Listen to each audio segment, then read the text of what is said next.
Hello, how you guys doing? Welcome to day 16 of Thanksvember. Wow, time is just flying, like it's flying. And then when I think about the assignments that needs to be done, it's like, oh my goodness, time is flying. But what am I thankful for day 16? I'm just thankful for testimonies that I heard of, testimonies that are to come. I want to share two testimonies. Some can relate to it, and some may not. Both of them are powerful. But the one testimony, I heard this testimony about a year or two ago, and I actually found it on YouTube, and it was a very powerful testimony. It was basically a lady. She um, she met up with this guy at a gym. She met him at a gym, and then they started working out together. But their chemistry just came together, like they just meshed, and it was inseparable. And then they got engaged. Um, when they got engaged, wait, before they got engaged, they got in, wait, before they got engaged. I guess our homes and men and women is like fire. So I guess the guy wanted to proceed in intercourse, and the lady was like, no. Basically, she wants to get married before she have intercourse, and also she wants to know if he's the one. Now, I'm gonna try to fast forward the testimony because there's other things that happen too. So I'm gonna try to make it short and sweet. Um, at a point in time, the lady became standoffish, and the guy was wondering why. And then she disclosed to the guy that she had HIV. And then when she had HIV, the guy was like, "I love you, and I want to be with you. I don't care if you have HIV." Um, she said she got it from her ex-partner. She's been with her ex-partner for years, but the ex-partner was cheating on her, and now she has this sickness. So, but the new guy she met up with at the gym loved her and didn't care. So they ended up getting married, and when they got married, she ended up getting pregnant, and then she was contemplating if she should get an abortion because she has this sickness and she doesn't want to bring another person into this world with this sickness and just have a hard time.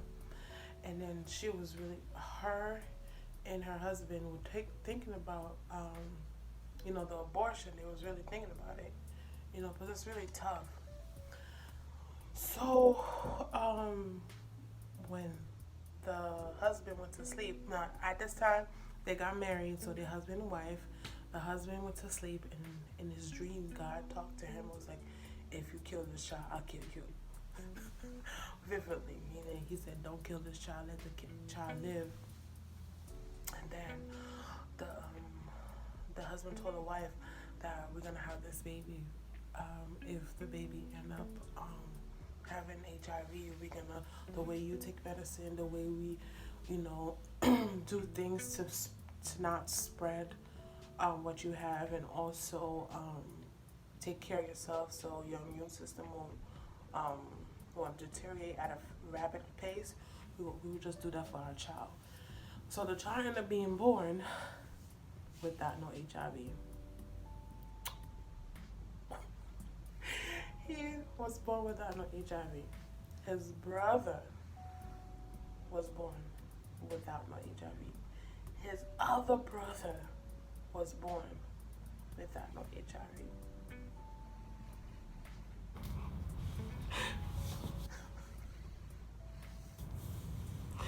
And who was telling this testimony was the youngest child, not the oldest one, not the middle child, but the youngest child. He said his mother, they told her when she found out she had HIV, they told her she only had 1 year to live. And this lady lived for so long, to the point that she had kids. And her youngest son was the one that was telling the testimony, and he was getting married. And when I heard that testimony, I'm like, but the God had to go talk to the husband, was like, don't kill this child. So I just wanted to share that testimony, you know, and and share it to just let anyone that's watching this video. God can do all things. And yes, they were Christians, and they believed in God, and they prayed, and God just did that miracle for them. All three of their child, they had nothing wrong with them. They were healthy babies. They had babies. I think the oldest one had a baby. Nothing. The second testimony is me. I didn't steal no other. This is not a testimony I stole. This is my testimony. This testimony is about me. I remember a year or two ago, I was looking to move, and I was trying to move out the area I was in, and I was going to this different area that I didn't know, and then I needed gas because I kept on looking for places. I couldn't find anything, and I was just wasting gas. And I didn't go to the gas station, and then I was waiting. Like, there was a lot of people at the gas station, and it was around Thanksgiving. After Thanksgiving, so there was a lot of traffic, meaning people were shopping for Christmas gifts and stuff like that. So I was waiting. So my car was waiting on this lane. So whenever a pump is open, I could just go in. But there was a person that was waiting from the opposite. So I was going this way, the person was going this way. But what happened was, the person that was in front of me cut the person that was on the other side, took their spot. And then when a spot opened for me, I told the people, I signaled them, flashing my lights, saying that they could have the pump, because I've been waiting for a long time, but I just assumed that they've been waiting for a long time. So, and I was in no rush. I told them just to, I gave them a signal to understand just to take the pump. So they took the pump, but it was a guy that came out the car when I was pumping. When I ended up getting the gas for myself, because as soon as I gave him my gas, somebody else ended up leaving. And then the guy came out the car. He was like, you know what? I'm so appreciative of what you did, because not a lot of people would do that. Thank you so much. I'm like, oh, it's no big deal. You're welcome. Have a good day. God bless. This guy whipped out $100. $100. Now, it may not seem big to you guys, but not everybody would do that. I'm sorry. Not everybody. Now, times are tough, but I found a lot of people giving now than when time wasn't tough. And the fact that the guy just whipped out $100 and just gave it to me just because he felt that what I did was very nice, I was surprised, and I shared it with others, and I let them know. But I needed gas too. I wasn't gonna get a full tank, but I surely did afterwards. I surely got a full tank after that. So, that $100 went far with me, and I was in shock that he gave me that $100, and he was like, thank you, keep doing the right thing.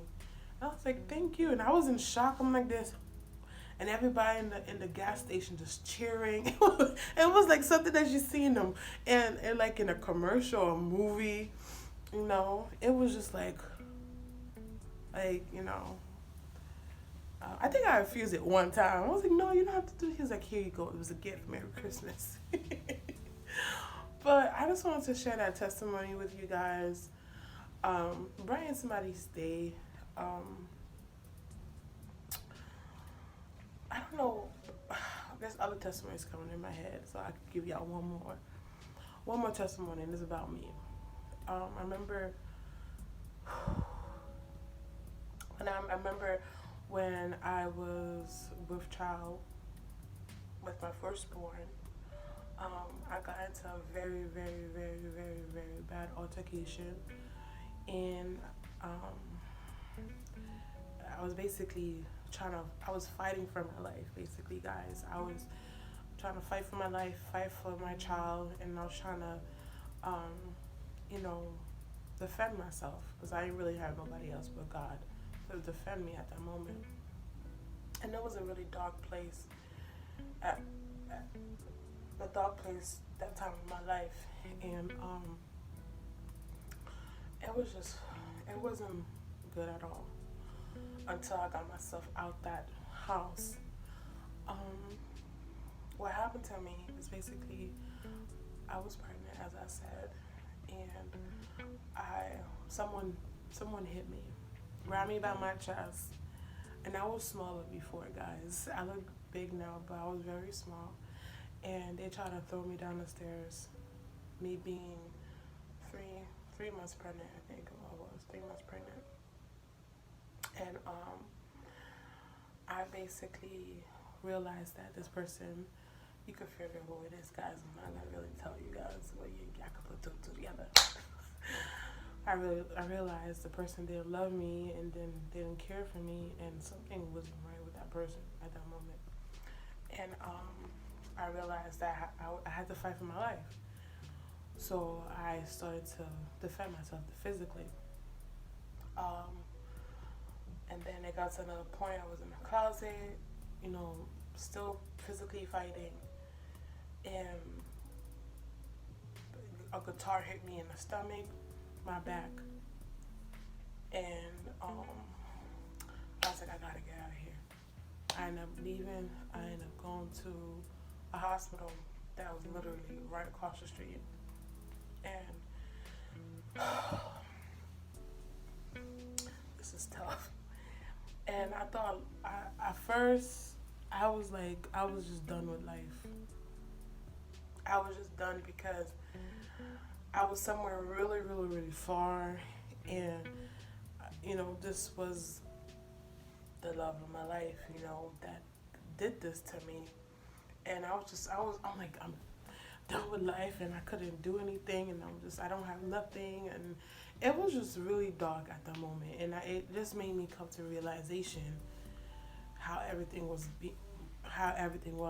and then when I went to the hospital, I had bite marks.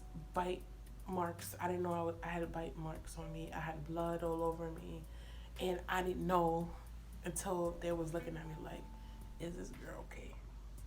So they took me to the back room, and then they were starting to check the baby heartbeat. And at first they couldn't check. They couldn't hear anything. They couldn't hear his heartbeat, and I'm like, what did I do? What did I do? And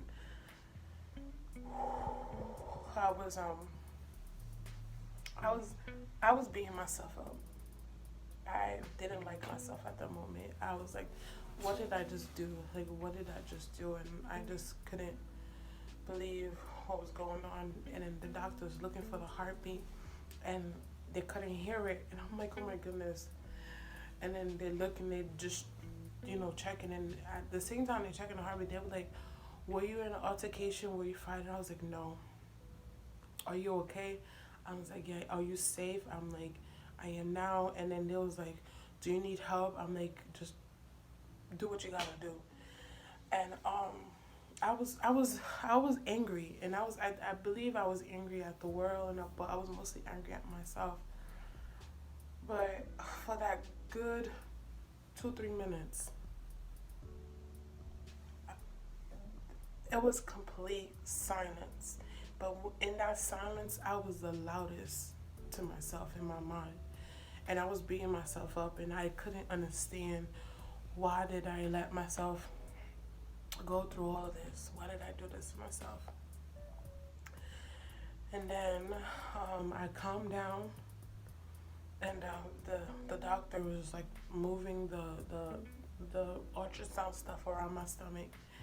And then after 3 minutes, faintly, you heard, and then it became stronger and stronger and stronger. Jesus.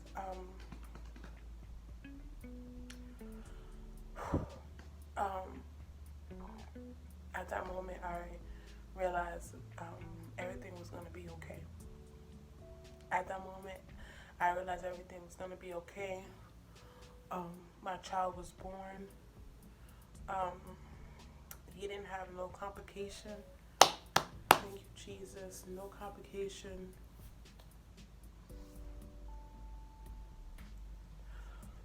I'm going to stay strong with you guys. I'm going to stay strong with you guys. He didn't have no complications. He was healthy. I was okay. But I never went back to that situation. I never looked back. I prayed and asked God to make me stronger and heal wounds that needs to be healed. And God did it. My baby came out healthy. I came out all right, okay. And God saved my baby's life and also saved me. I don't know why I shared this testimony with you guys, but something led me to do it. So I don't know who's this testimony for, but I'm sharing it with you. I love you, whoever's watching this testimony, and God be with you. You're strong, you're beautiful, you're loving, you're kind, you're a superwoman, you're a supermom. You're favored. Grace and glory and mercy fall upon you and your family and your children. May the Lord bless you financially. Let financial freedom fall upon you. Let you get connected to a job, to a career that is lucrative, so you won't be financially struggling. Put God first in everything you do. I love you guys. Thank you for watching. Happy day 16 of Thanksvember.